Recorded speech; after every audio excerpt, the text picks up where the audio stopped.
Now then, you beautiful people, hope you're all doing okay. Thank you for joining us once again, and we are back at my house, at the house renovation, and we're moving on nicely. It's all Christmassy in here. We're going to be fitting this radiator. I'm going to be showing you exactly how I fit these sort of designer radiators. Before we do, don't forget to smash that like button, subscribe, hit that notification bell. Let's get into it.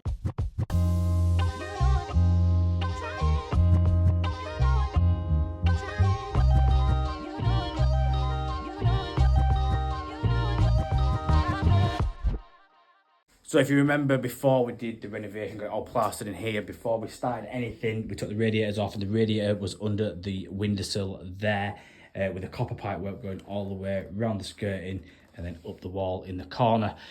So what we're going to do, obviously we've cut it back to there, and we've got the vertical radiator going on that wall centre between the start of the curve and the start of the boxing in there. These radiators can be a bit daunting if you've never done one before as an apprentice. Working them out can be a little bit awkward, but over the years I've picked up tips and techniques what can make it a lot easier, and in my opinion I think I found the perfect way of fitting one of these radiators. So let's get into it and show you exactly how we marked it all out. So the first measurement I always make is my centre mark on the wall. So from the start of the curve, because I've got curved corners here, start of the curve to the edge of the boxing in is my centre mark there. And then what I've done then is found out where on the radiator I want my brackets. So I've got one going in there and then one going in there. If it was a slightly wider radiator, I might come to the second one, but it's only a 500 this, so well, it's less than 4, I think it's 450 actually. So I'll probably just go on the outside brackets, which measures at 34.5, which is that mark to that mark. And then you need to work out how high you want your brackets. I was going to put it on I usually put them on top of the skirting, like so, but because my pipes are so high coming out of the boxing in there, I've brought them up a little bit higher just to make it a little bit more aesthetically pleasing. And then this is the most complicated bit. It can be complicated, but it's not. A lot of people put the bracket on and try and measure, looking at the side, working out exactly where it lines up with the bottom of the radiator and stuff like that, how far down. You don't need to do that. All you need to do is get your tape measure and measure from the top of here to the top of that one, or you can measure from the bottom to the bottom of that one, or the centre of the where your pipe goes to the centre of the valve. Not pipe, sorry. Centre of where your valve goes, your tail, to centre of the bleed key. And that will give you, on this one, 1750.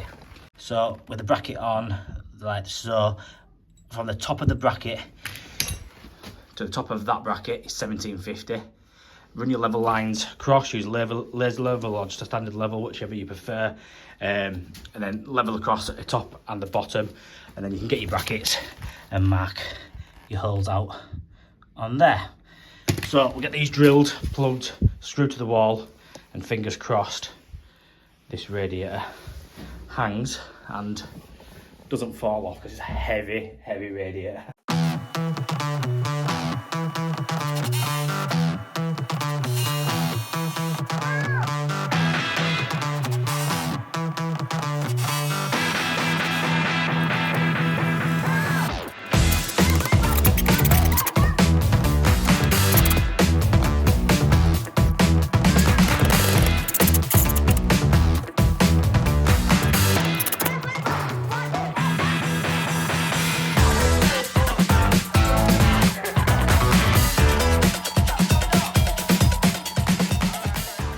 Right, so with that on the wall now, just draining down, so I connect it onto this radiator that we've got removed at the moment to outside while we got dark quick.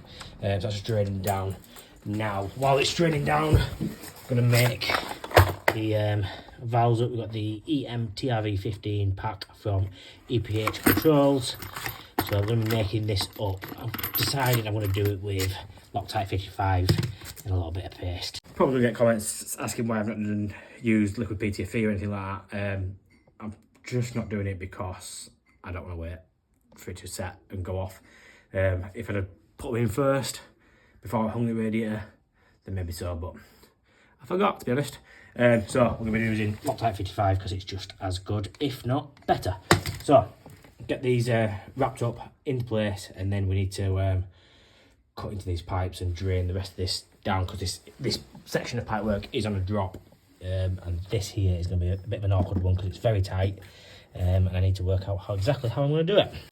So whenever I'm using Loctite 55, I use 8 wraps. So 1, 2, 3, 4, 5, 6, 7, 8. Bit more of a good look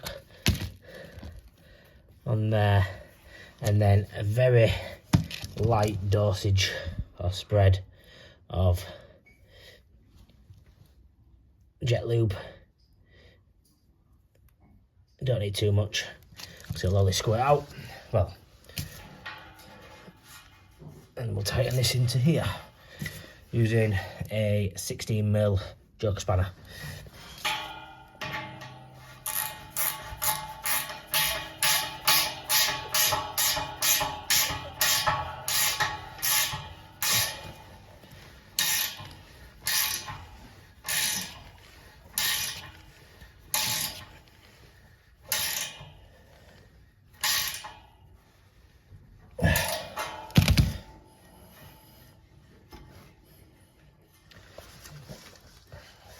So with that in now, get the other side done, and then once it's finished draining, we can drain this section of pipe down. And I think I'm going to have to cut into this pipe with a multi-tool because I'm not going to get a pipe slice into there, unfortunately. Before I do all the cutting into that, have me a cup of tea?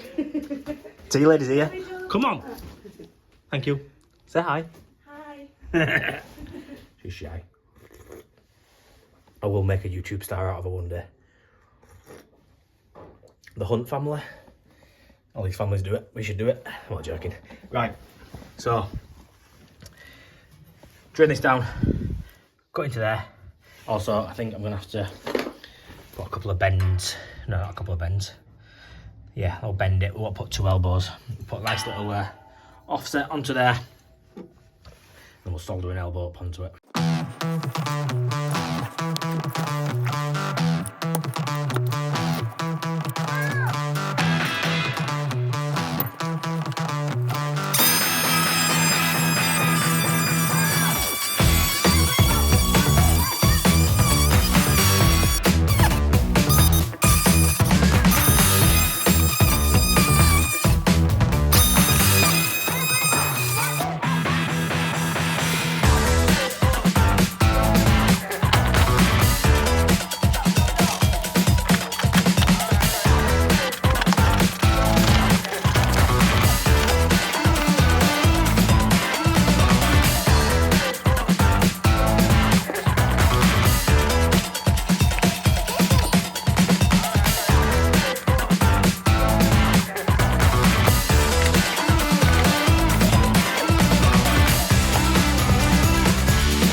Hoping that's soldered. It's not the neatest, but I think we're going to get the pipes painted anyway, so it doesn't really matter. But if it's on a drop, I think a little bit of water might still be in the pipe. It sounded like it were gurgling, like it does when heat starts boiling. So fingers crossed that's soldered. It seemed to go in okay, but then it started bulging at the bottom a little bit. So yeah, fingers crossed. Otherwise it could be a long night.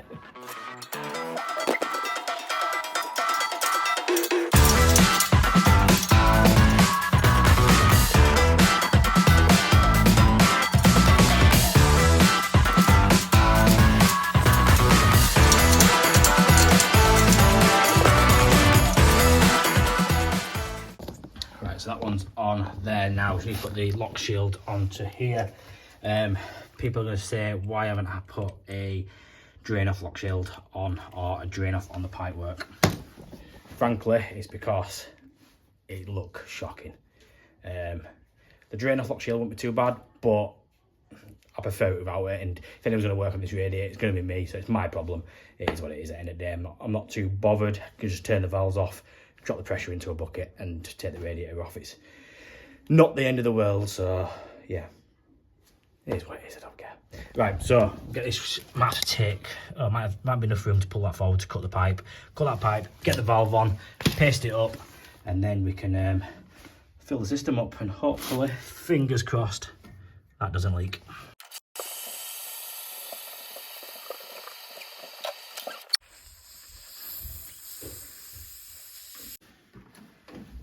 Right, so with the heating on now, all the other radiators are getting nice and hot, but this radiator is starting to come through, but it's taking an awful long time. It's a bit tepid at the top now. It's been on for probably about 10 minutes. All the radiators upstairs and the one in the kitchen is red hot. So what we're going to do is try and balance the system a little bit, and we'll head upstairs and show you exactly what I mean by balancing the system. I've opened the lock shield on this one fully, so all the other radiators we just need to adjust down until they're all getting nice and hot. Well, so that one starts pulling through anyway. I'll show you basically on this radiator what we're going to do to them all. So you go to the lock shield side, take the cap off, like so, and then get yourself a spanner or one of these square ratchets, perfect for lock shields. What I'm going to do is I'm going to turn this one all the way off, and then I'm just going to crank it a couple of times. So 1, 2. I'm going to go do that to the rest of the radiators that are getting nice and warm. Hopefully that should force the pump downstairs, force the heat to the downstairs radiator in the living room, and that way we're not waiting as long for the radiator to heat up. Right, so we're upstairs all balanced now. The radiator is getting nice and hot, and you can see here on the thermal imaging camera, it's getting nice and hot, evenly spread across. This is the HIC Micro Mini 2 version 2, which plugs direct into your iPhone or Android. The original one that I've showed you before was only available on Android. This new one is also available on iPhone, which is a bonus for us and iPhone users. Use the HIC Micro Viewer app. You get a nice clear picture on there. You can either do videos or pictures. Take a picture, and that saves to your phone, and you can send that direct through to the customer. So it's a very, very good quality. I'm going to do a full review of the Mini HIC Micro, the HIC Micro Mini 2 version 2 at some point in the near future. So keep an eye out for that. Right, so we are all done. It's all getting nice and hot now. The customer's happy. Are you happy? No. No? Well, I'm happy. Anyway, so just a big shout out to UK Radiators for supplying the radiator. I know I've got a good quality radiator. It's going to give out the heat it says it's going to give, rather than some suppliers that are on the market that overrate their radiators. It doesn't actually heat the room up to what it says it's going to heat it up to. If you haven't watched my video with UK Radiators from early on in the year, where they were highlighting the problem with the market and some suppliers that are saying their radiators will give you X amount of heat and actually it doesn't give you half as much. So if you do want to check that video out, I will put a link in the description below. Enough of me babbling. Make sure you are subscribed, and if you like the video, smash that like button because it does help the algorithm, and make sure you have hit the notification bell pressed, and you'll get a notification next time we're doing some work in the house, or whether we're doing a review or a day in the life. So yeah, enough of me babbling. Peace out. See you later.